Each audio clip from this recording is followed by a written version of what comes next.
empresa Between Music ha creado instrumentos y micrófonos capaces de sonar mientras están sumergidos en el agua. El resultado es realmente mágico, como nada que has escuchado antes.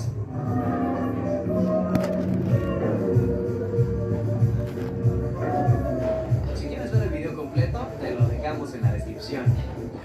Los trajes de los motociclistas deportivos tienen bolsas de aire en su interior. Al momento de un impacto se despliegan en 15 milisegundos, protegiendo la parte alta